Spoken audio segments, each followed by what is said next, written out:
The emotional whiplash I went through would even have our Lord and Savior Arceus in shambles. Pokemon. Yeah. Yeah. Thank you. And tweet. Okay, Pokemon. I don't have to introduce it to you. It's one of, if not the biggest franchise of all time. And it has had a serious boom as of late. The TCG, don't ask how much money I've spent in the last year. The games, look, you may not like Scarlet and Violet. It has its flaws, but Arvin and Kieran, you will always be famous to me. Okay. And of course, the new anime. Oh, wait. I think we're missing something. Yeah, no, TCG, games, anime. Oh, that's right, the Pokemon movies. Like, what happened to them? Why have there only been 6 Pokemon movies in the last 10 years when these used to come out yearly? And on top of that, 2 of them were remakes. And why were the last few movies before the pandemic not received very well? Let's just say they received less than stellar crown reviews. I'll be here all day. And why were the last 2 most recent original movies got like no fanfare despite being pretty well made? Does anyone even like Pokemon movies anymore? Hey, it's Allie, welcome or welcome back to my channel. I took it upon myself to watch the worst rated Pokemon movie and one of the most recent Pokemon movies to figure out why Pokemon kind of just ditched their animated movie lineup, kind of like Andy ditched his toys when Buzz Lightyear came on the scene. I don't want to play with you anymore. And to figure out, is there a space for Pokemon animated movies in this new Pokemon landscape? If at any time you like this video, please give it a like and subscribe because I make videos like this all the time. And comment down below your favorite Pokemon and your favorite Pokemon movie. And go ahead and guess mine too. If you can guess my favorite Pokemon, I have 2. I have one that's like very popular, like really kind of obvious. And then I have one that is not so popular, not so obvious, but stays in my heart. They stay in my heart. And then my favorite Pokemon movie, I do have 2. So I'll accept any answer. They are technically on the shelf, but you can't see them because they're like up there. So maybe if you tune into my live streams that I do once in a blue moon, maybe you would have seen them. I'm just saying. Anyway, let me know your guesses down below. Let me know your favorite Pokemon and movie. And hey, let's just jump into it. He needs some milk. So, the first thing I learned about this movie was that the English version first aired on Cartoon Network in 2014 and was severely edited down. And I guess that was for the sake of TV runtime, but they haven't really done that with other movies as far as I know, the ones that like aired on Cartoon Network at the time. And you can definitely see it. If you just go look up how long each of these movies are, you will find that Hoopa barely meets the 1 hour mark. And I couldn't find the original Japanese version. So if any of you out there know what was missing, please let me know down in the comments, because me and the friend that I watched this with speculated on it, but we genuinely couldn't tell where things were cut out because the plot just gets so a lot to the point where we don't know if that was an intentional choice made by the writers to not explain something, the dub not explaining something, or whether it was cut out for the sake of time because of Cartoon Network. And of course, I also think something that was already not working really well in the favor of these movies was the fact that streaming started to become a really, really huge thing at the time. By the time I graduated high school in 2018, this movie came out in 2014, I believe. But by the time I graduated high school, no one was really watching like cable TV anymore. Streaming had already started to dominate the culture. And so I can understand why even trying to get these movies out yearly, which is also probably a reason why these movies went so downhill, probably wasn't working and probably wasn't netting a whole lot in return. But I'm getting ahead of myself. Let's talk about Hoopa and the Clash of the Ages. Real talk, do you think Ash is gonna try and kill himself in this? Why would he do that? Because he does it in like every movie. Now, this movie is about Hoopa, who is a genie-like Pokemon able to bring any wish to come true. However, in true genie fashion, there is usually some type of monkey's paw or catch-22 to it, but Hoopa only plays by these rules like some of the time. The way they like frame it in the movie is less of like, oh, the wish has a bad side, and more like Hoopa just genuinely doesn't understand what, like, how things are. Like, for instance, Ash and friends are in the middle of a desert in France and really want a sip of water, a cup of water. And Hoopa's like, of course I can give you water, and brings the pool that they were in beforehand and like splashes it on them. Not only is that water probably not drinkable because it's probably chlorine water, but also obviously it's not the cup of water that they wanted. So in this way, we see the kind of twist on the like genie formula of like, oh, all the wishes have some type of monkey paw effect. Instead, it's Hoopa just genuinely doesn't understand like human, oh, you want water? Here's water. I got what you wanted, right? However, this Hoopa, this small Hoopa, never wants to cause any actual harm to people. But this is not the original Hoopa. So we see in a flashback much later into the movie, but I promise you if I tried to do this in chronological order, it would not make sense. So I'm gonna explain it now. So Hoopa used to be this big, grand, bigger Hoopa, complete with the strange apparatus between its legs and all. Bro has a crotch that is unusually shaped. And Hoopa came to this village and helped the town prosper. They asked for money, they got money. They asked for their crops to be grown, their crops were grown. And then randomly, because humans cannot help themselves, they low-key like brought this upon themselves. They decided to say, hey Hoopa, can you fight this Pokemon? Hoopa fights the Pokemon and they're like, oh my God, Hoopa, you're doing so great. Can you fight this other Pokemon? And to the point where Hoopa now becomes obsessed with power and obsessed with becoming the strongest and showing off that power. Hoopa says stuff like, oh, see, I'm the strongest. And then summons Kyogre and Groudon to not only fight each other, but then fight Hoopa. Yeah, okay. So in doing this, Hoopa starts to inadvertently destroy the town that he was helping out in the first place, and he's not listening to anybody. He's become like this big evil monster of sorts. And then Jesus shows up. They were so happy like 5 seconds ago. Well, it was more like 5 hours ago. Notice how it's nighttime now? He's been doing this all day. All fucking day. He's been terrorizing this town all day. Yeah, I'm not joking. This man with the like symbol of Arceus shows up and has magical powers clearly given to him by God, Arceus, and he has this bottle that he just had readily made, I guess, and just uses it to seal Hoopa away, much like you would a genie. And all that's left of Hoopa at this point is little tiny baby Hoopa, who wants to be set free up until a certain point, and Jesus is just like, no, you need to learn the error of your ways. When you learn why you are trapped here in this area, they call it, what they call it? Arceus land? Not Arceus land. What they call it? Put it in the... Put it in the clip. But as soon as you learn the error of your ways, you will be free from this land, right? That gets pretty twisted pretty quickly. Like the lesson that we are supposed to learn here, you would think is, oh, I want to help humanity. Keep that in mind. The lesson that Hoopa is supposed to learn, supposedly, is that he should be helpful to humanity instead of just like destroying it and causing mischief, okay? Keep that in mind, please. Keep that in mind. So anyway, now we get to Ash and Friends. This takes place during the X and Y anime, which of course means we have Serena, best girl, according to some people, I don't know,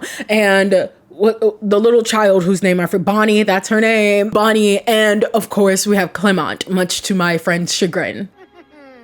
All right then, the future is now thanks to science. Is that the dumb shit he says in the fucking anime? Yes, every single time.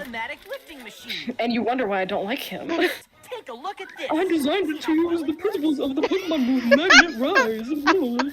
And much like a lot of these movies, you don't really know where in the anime this takes place. However, the setting of this is very interesting. They don't really go anywhere to explain why they're in the middle of a desert. When this is supposed to be like the Kalos region, which is basically France, it's a little weird that they're in the middle of a desert that looks a lot like Dubai, but like, okay. So Ash and his friends and his Pokemon, who you really won't see for the rest of this movie, are chilling when a strange portal opens up and their donuts are being stolen from them. Ash, being the ultimate gremlin that he is, jumps through the portal, no questions asked, and ends up in the city where Hoopa is. Hoopa is like, wow, I've never seen that Pokemon before, talking about Pikachu, because I forget that Pikachu is supposed to be like a rare Pokemon in this series, really, which is why like Team Rocket is like always going for it, right? But then out of nowhere, Hoopa just summons a bunch of Pikachus, like this.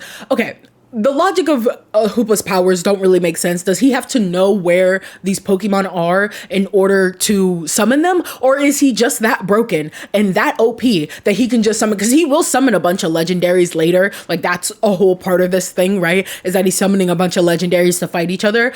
But did he know where these legendaries were beforehand, or did he just be like, I want this legendary? Because that seems like a pretty broken ass power if you ask me. But I'm not a power scaler, so what do I know? But that won't be the first nor the last of the power scaling, let me tell you. But anyway, he summons a bunch of Pikachus, and it's very cute because he's like, oh, which one's the real Pikachu? And Ash immediately is able to suss out his real Pikachu, which just is so cute. I was just like, oh, touching, the fact that Ash has that bond with his Pikachu. I'm always a sucker for that. I am. Also, I think this moment was just to show off the like cosplay Pikachus that they had because they were there for like some reason. These movies are just one big advertisement for Pokemon. We know this, but like a lot of just random things happen in this movie that I'm like, So speaking of which, I forgot to mention the descendants of Jesus here, the great grandchildren, because at first I was like, okay, this is their grandfather, where's their parents? No, this is their great-grandfather. So that leads even more questions of like, okay, where are your parents? And then where are your grandparents? Okay, if this is supposed to be your great-grandfather who practically raised y'all. We're getting too deep into the weeds. But anyway, these two kids who grew up with Hoopa and basically taught Hoopa the power of friendship and love and family and all that type of stuff, right? I guess this is a part where I think it was clipped out because I think they're trying to explain here that they want to free Hoopa and get Hoopa back to his original form. And I think in order to do that, you have to like release the like bottle, right? But Hoopa has to have learned his lesson in order to accept, or I guess not accept, in order for the evil side of him to no longer be evil. But the evil is like still so evil that when you touch the bottle, you immediately get possessed and turned evil. So the sibling guy in this, he grabs the bottle,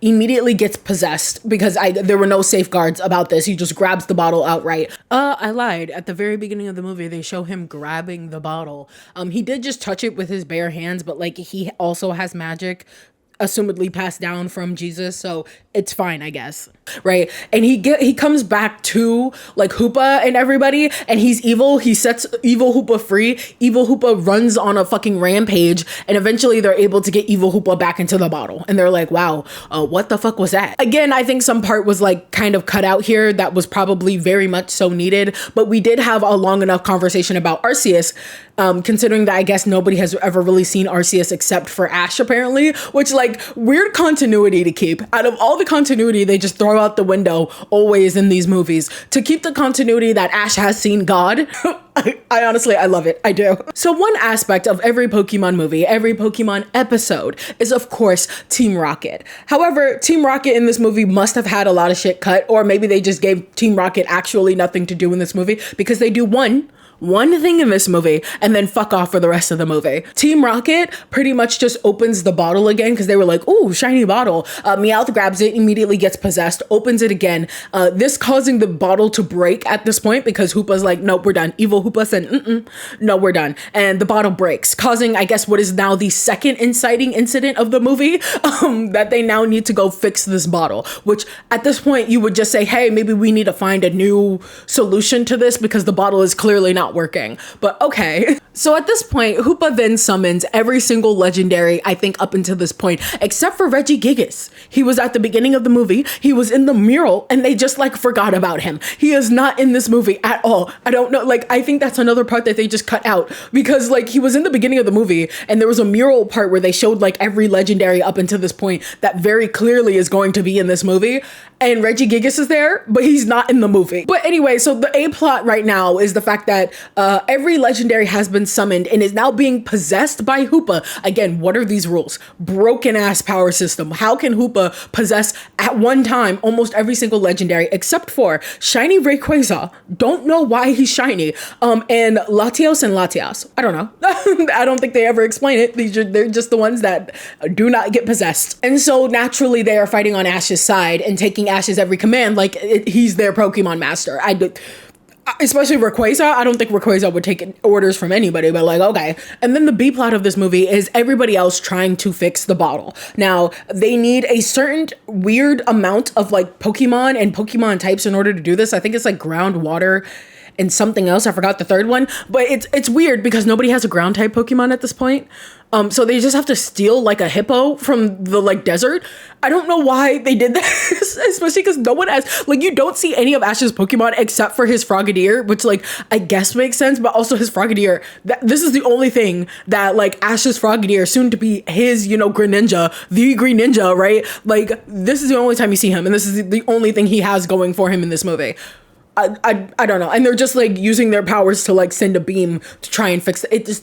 It didn't make sense. I'm not gonna lie. I might have like fallen asleep during this part because I woke up and I was like, what are they doing? But anyway, anyway, back to the power scaling wet dream that is all of the legendaries coming together. Rayquaza, Pikachu, and Latios are single-handedly keeping all of the rest of the legendaries at bay. Now, I'm not a power scaler. Y'all know this. I detest power scaling with all of my heart and soul.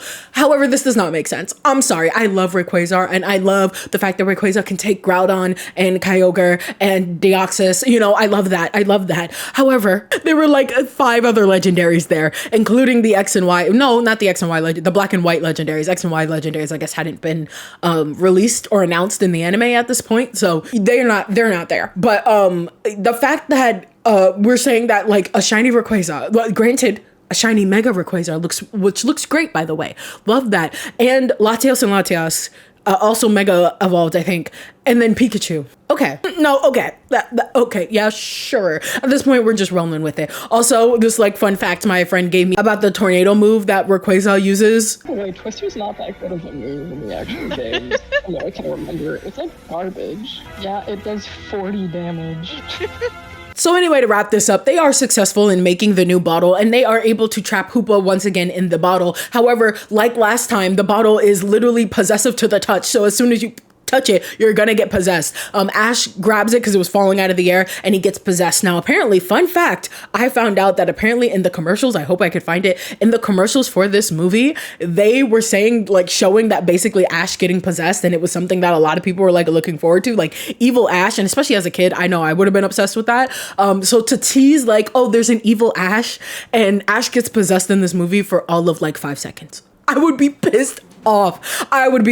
So I understand why people like treat this as one of the most lowest rated Pokemon movies. Like, I get it, because if I was sold that dream of possessed Ash and then it never happened, yeah, I'd be upset too. But anyway, Ash gets possessed and it's just like, you need to disappear, I guess, calling good Hoopa bad. And then Hoopa's like, no, look at all the good times we had.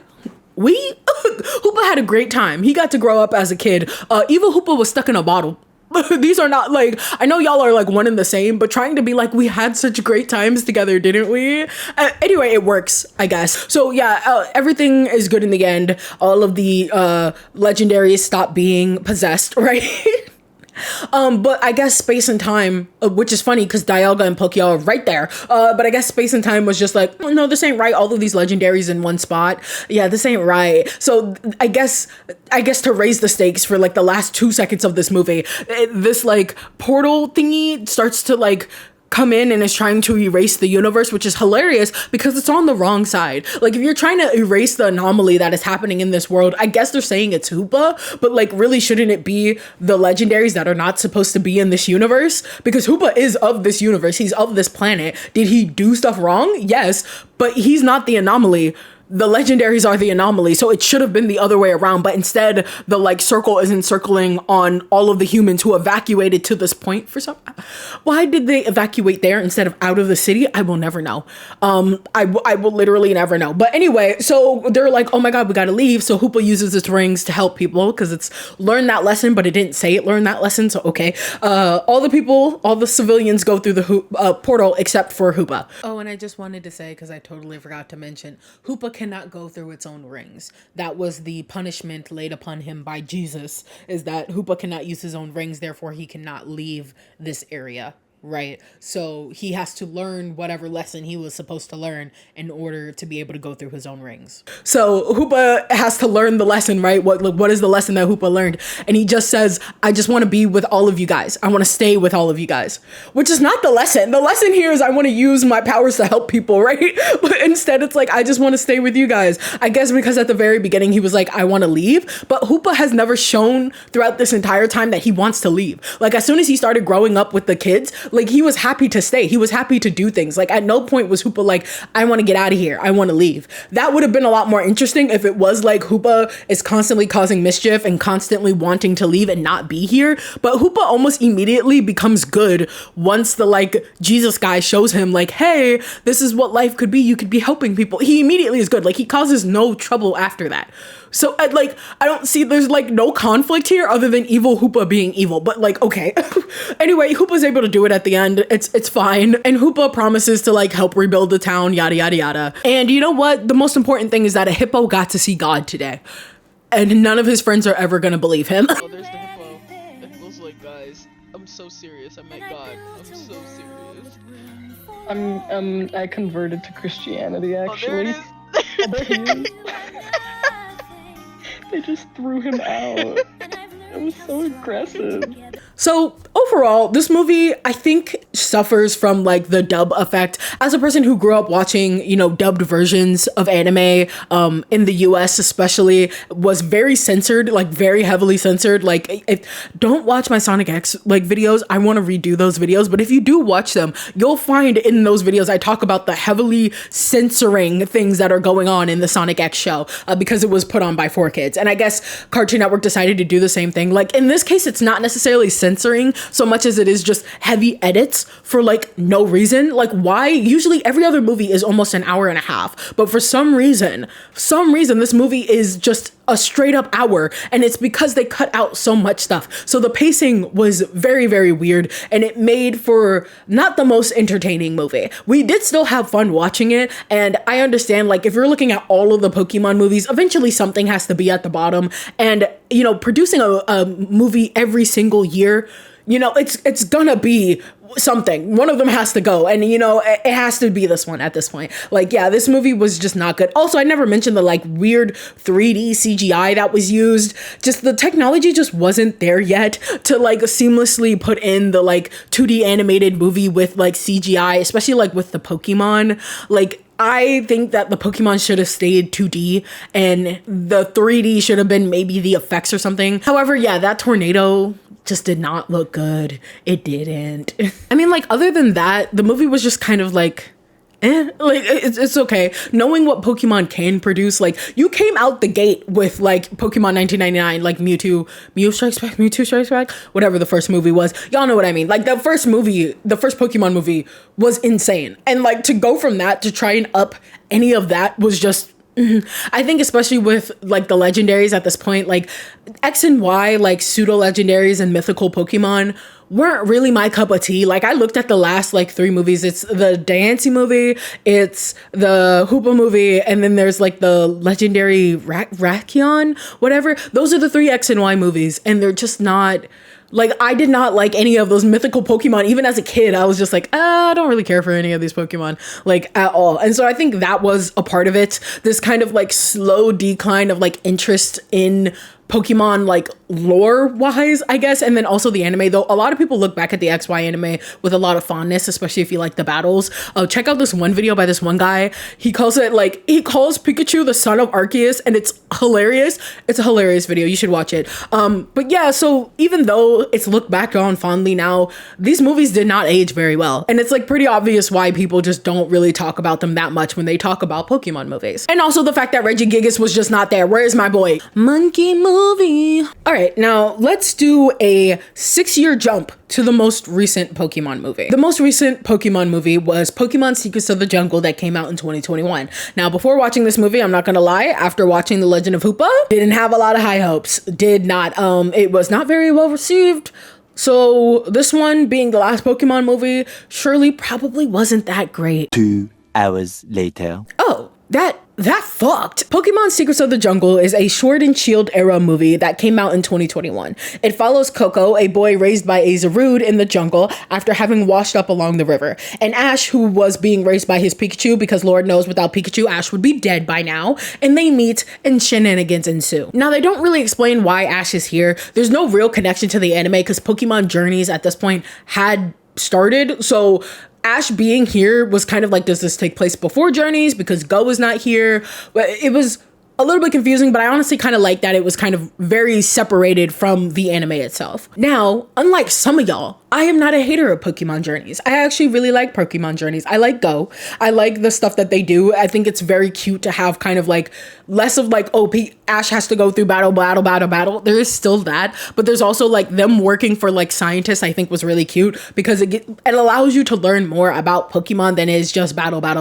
So I like Pokemon Journeys. Okay, I'm not a hater, and I love Go. I'm also not a hater of Go, unlike some of y'all. Now, I think that a part of the issue is of the last 2010s Pokemon movies is the fact that they had to put them into the style of the anime, both in writing and in setting, which is how we got a desert in France. So again, I'm not mad that they decided to just push this like somewhere else and to do something completely different away from, you know, I guess the Galar region. Is that where they are? No, they're everywhere in Pokemon Journeys. I don't know exactly where they are, but this is outside of all of that. And despite this Pokemon movie being basically a retelling of Tarzan, a gay hand touch and all, it's very refreshing to have it not be confined to whatever else is going on in the franchise. I mean, for fuck's sake, Ash mentions his dad.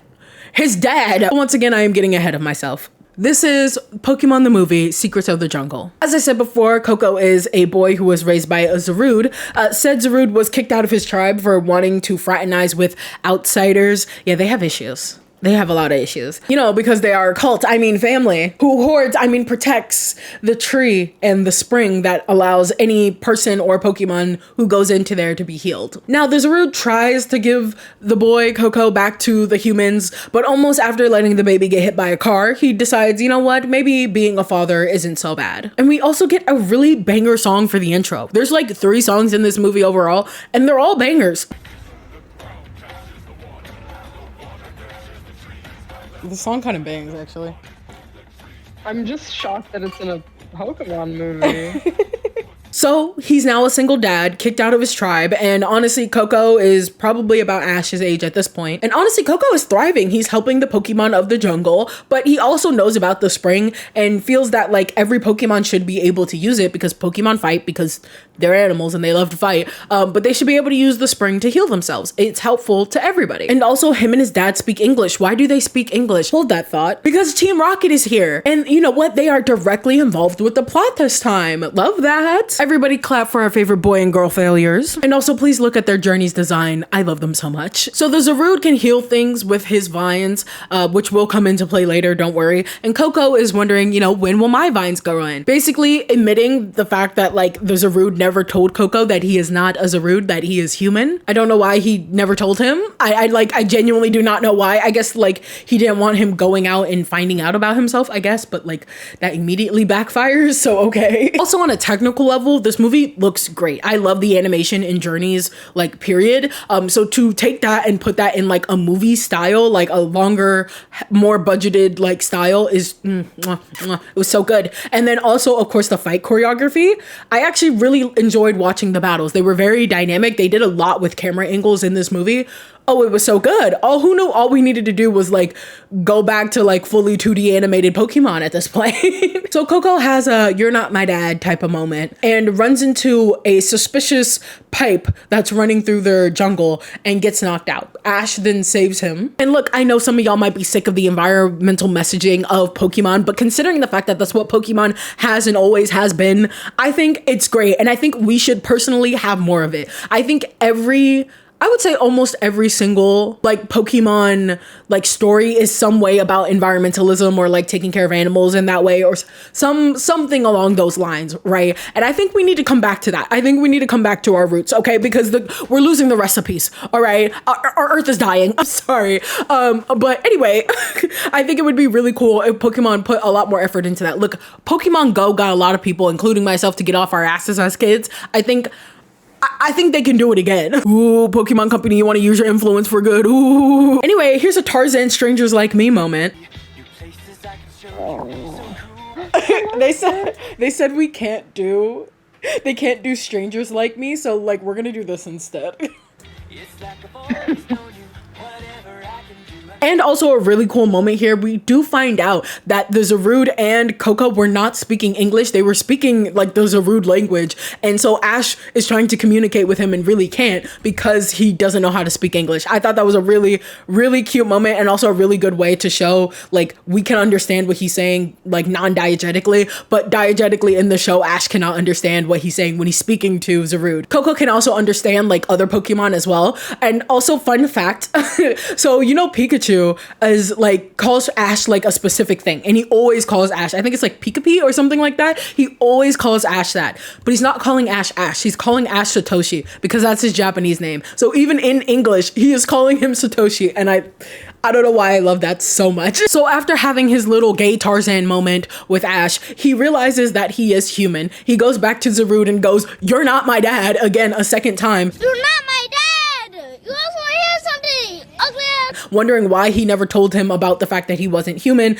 and tried to go find his parents. So they end up at this abandoned like warehouse thing where once again Ash mentions his father. My own dad. Huh?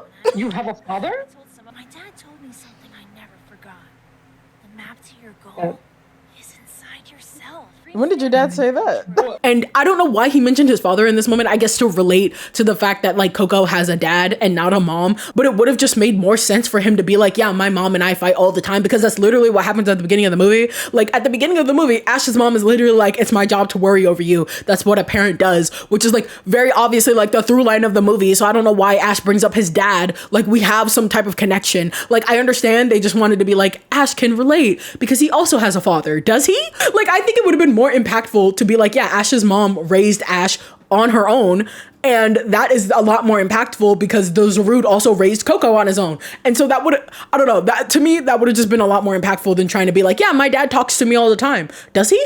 Ash, I don't think your dad is real unless you're talking about Mr. Mime. And then, which yes, that is your father. And we find out that Coco's parents are a part of this group of people who were studying the forest and the woods, scientists. The same scientists that Ash met at the beginning of the movie. And so they go to them to be like, hey, do you guys know who these people are? And Dr. Evil Doctor Guy, very clearly evil, comes up and is like, yes, your parents, oh, RIP to them, they died.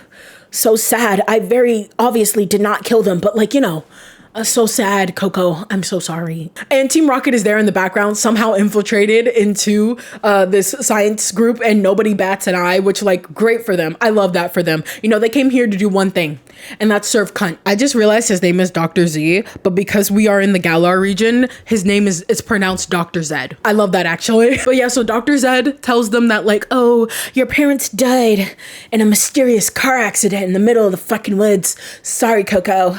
Anyway, you have the, you know that thing you have around your neck? We kind of need that. So can you like show us where the spring is? Can you show us where the spring is? Because your parents were studying it when they mysteriously disappeared and died, and we thought you died with them, but I guess not. But you know where the spring is, right? So can you help us? And Coco's like, no. And then he leaves, because honestly, if being told that I was a human and that I had human parents and that my human parents are actually dead this entire time, I don't think I'd be willing to help you deforest the forest either.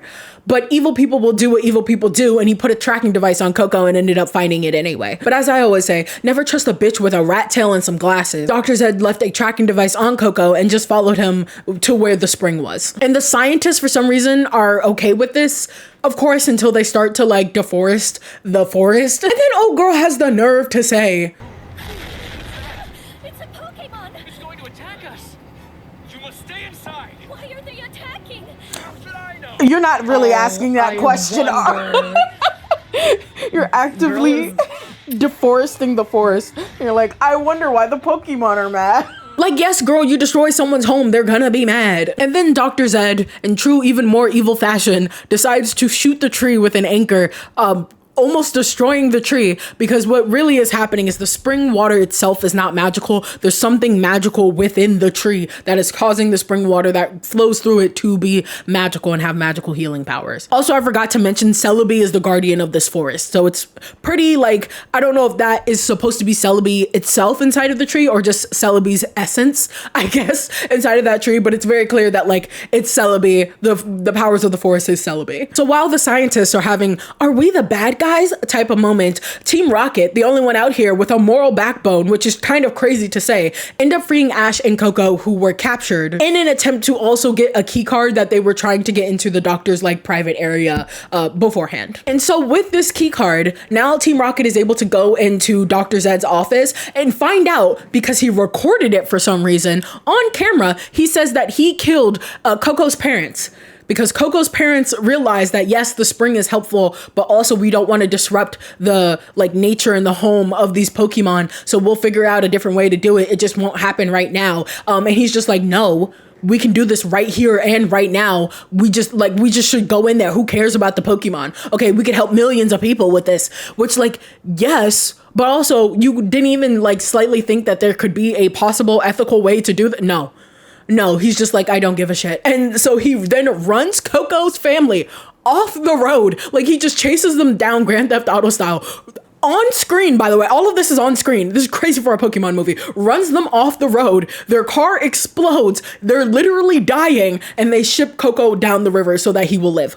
And then their car explodes on screen. This is very crazy for a Pokemon movie. So at this point, Dr. Zed is like, I'll just kill you all if I have to. He gets into one of the machines, which is 3D animated, okay? I think the fact that, like, I think it's just the way that the 3D is just so smooth looking. Like, I don't know if it's just like a higher frame rate or what. It does feel a little bit uncanny, though I will say they did a lot better of a job, like color, like grading and like all the shading and cell shading and stuff. They did a lot better of a job at that to fit the like 3D model into this world. So it doesn't look completely out of place. It's still like a little bit too smooth in this like probably a lot lower frame rate like movie. So maybe they could have done something with that to make it look even like less like smooth and like jarring, but because it's a robot in a jungle, it feels jarring anyway, and I like that. So it kind of like solved itself in that way, and it wasn't as noticeable as it was before because of that. So the 3D in this was fine. There were also some other moments I did notice later on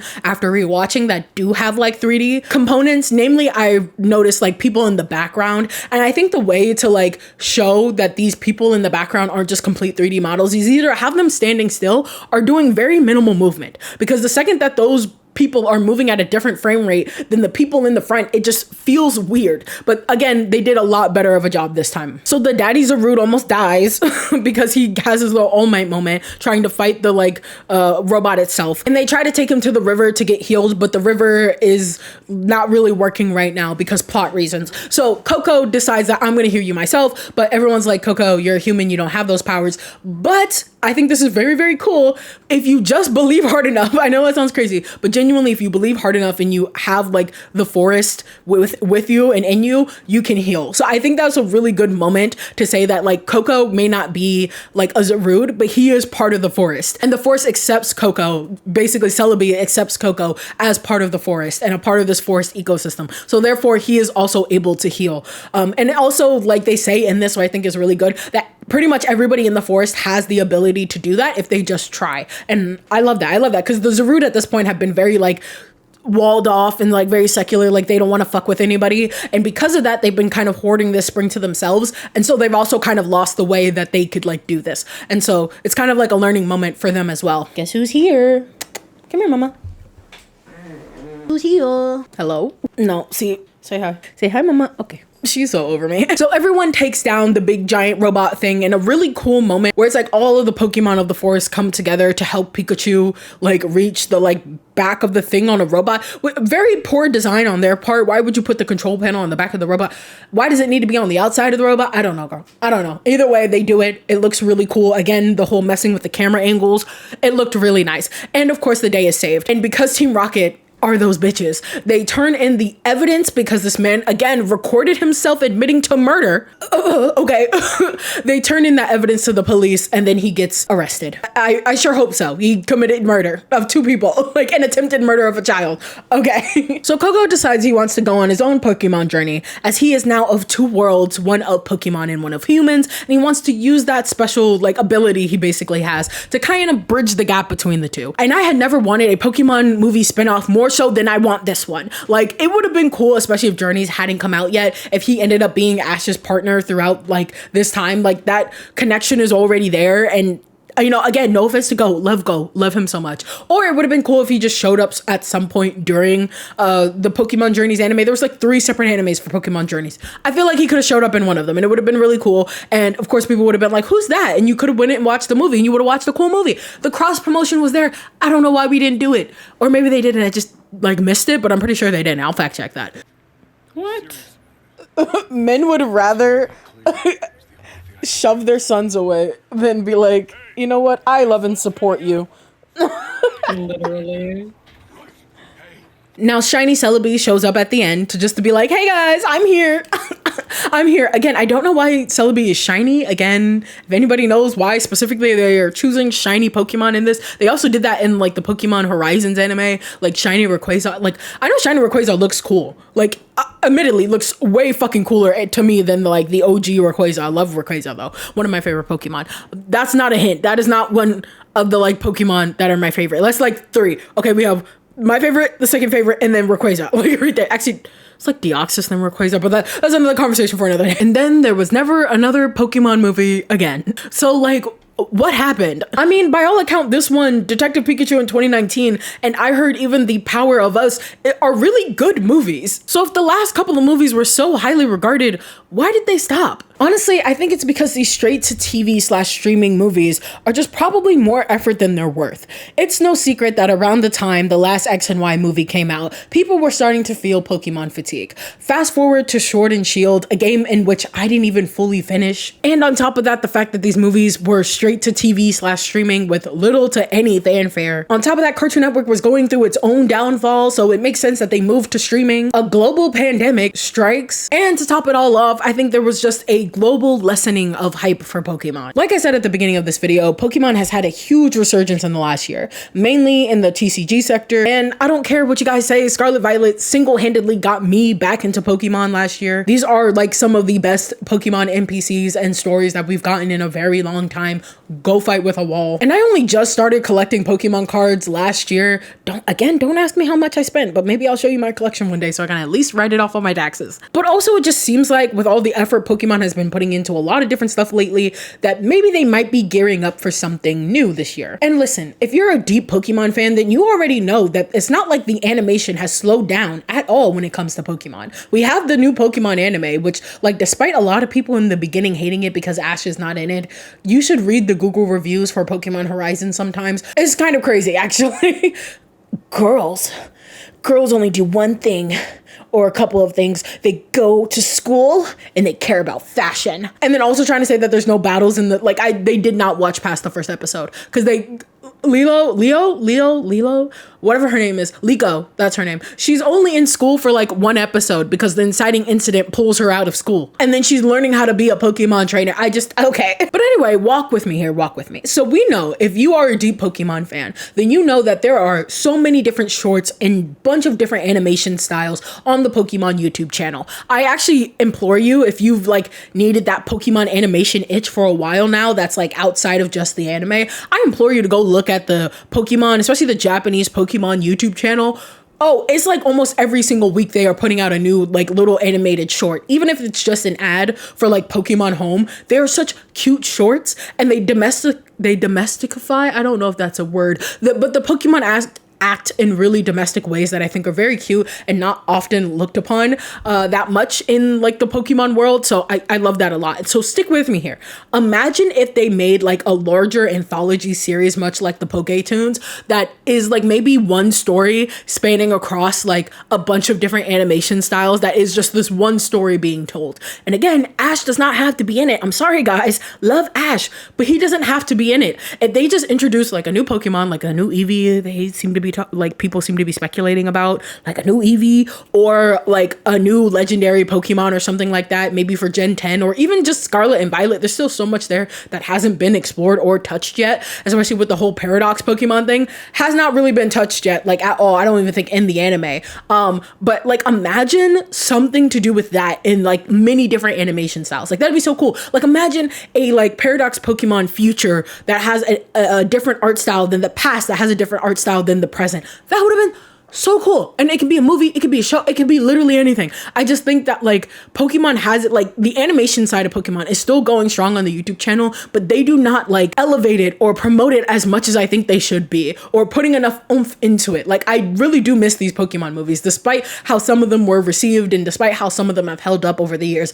I think that these Pokemon movies hold like a very special place in a lot of people's heart. Like all you have to do is like get it to release in theaters, slap some new Pokemon on there, and people will be going to go see it. Like, I think Pokemon can become like culturally relevant again, like through these movies. Like the last time Pokemon was in the news like that was Pokemon Go. Now you only hear about Pokemon when it's people fighting over Pokemon card boxes like it's fucking 2012 Black Friday again. The Pokemon anime and subsequently the movies are what got me into Pokemon. I didn't actually play my first Pokemon game until Black and White, and even then I was always more interested in the roleplay and story-based aspect of the games rather than the battling itself. These movies mean something to me, and I'm sure for a lot of people like me who grew up watching the anime and the movies, those are the things that got you into Pokemon, and I feel like Pokemon has forgotten that that is the way you stay culturally relevant, especially because I feel like, you know, them pushing out game after game after game without like letting it have time to cook.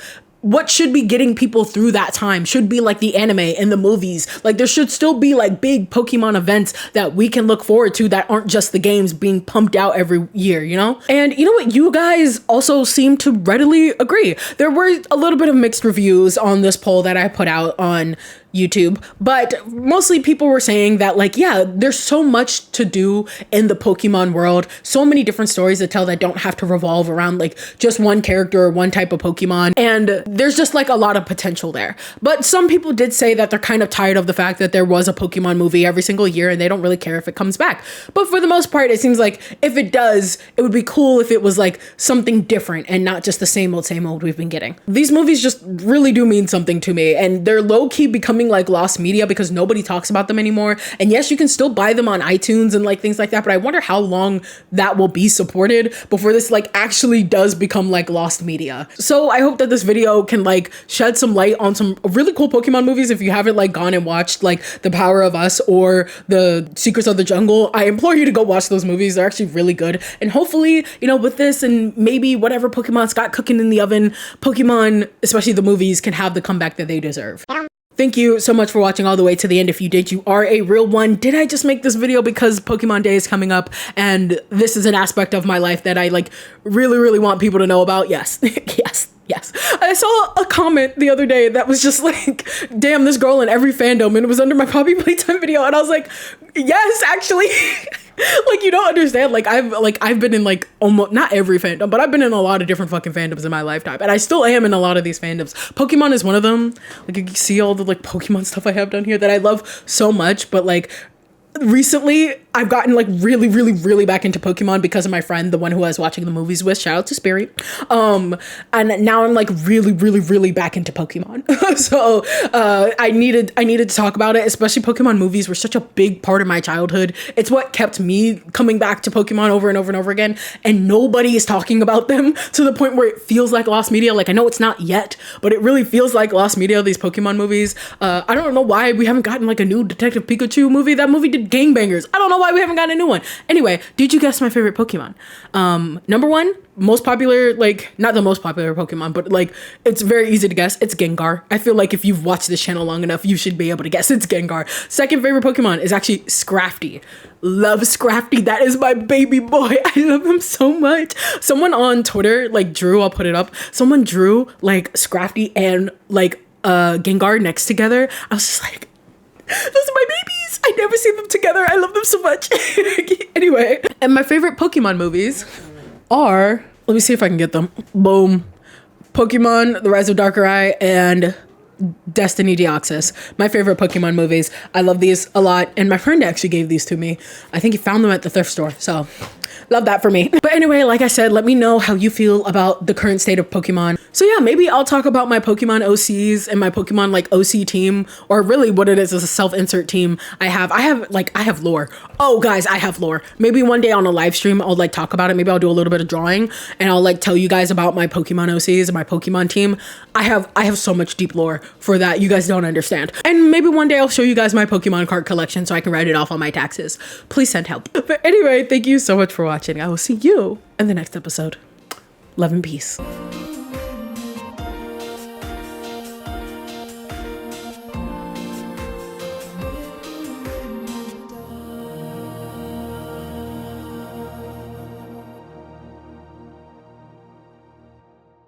Got Sonadao down here. Can you see the Sonadao? We got the big Sonic poster right here. It looks so nice. Looks so nice. And then all the Pokemon stuff down here because I didn't want to move the Sonic stuff. So